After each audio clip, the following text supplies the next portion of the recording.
الترغیب و ترہیب میں صحیح سند کے ساتھ روایت ہے، رسول اللہ صلی اللہ علیہ وسلم نے فرمایا،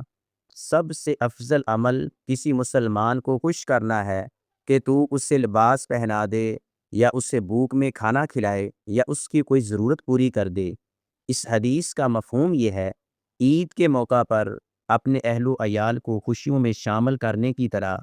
غریب، محتاج، مستحق لوگوں کو بھی عید کی خوشیوں میں شامل کرنا، ان کی جائز ضروریات کو پورا کر کے انہیں خوش ہوتا دیکھ کر خوش ہونا بہت فضیلت کا کام ہے۔ جب ہم مسکینوں کو لباس، جوتا، کھانے پینے کی چیزیں یا عید کی چیزیں دیتے ہیں تو ہم نہ صرف ان کی ضرورت پوری کرتے ہیں بلکہ عید کی خوشی سب کے لیے برابر کر دیتے ہیں۔ یاد رکھیں، جو کسی کی ضرورت کو پورا کر کے اسے خوش کرے گا،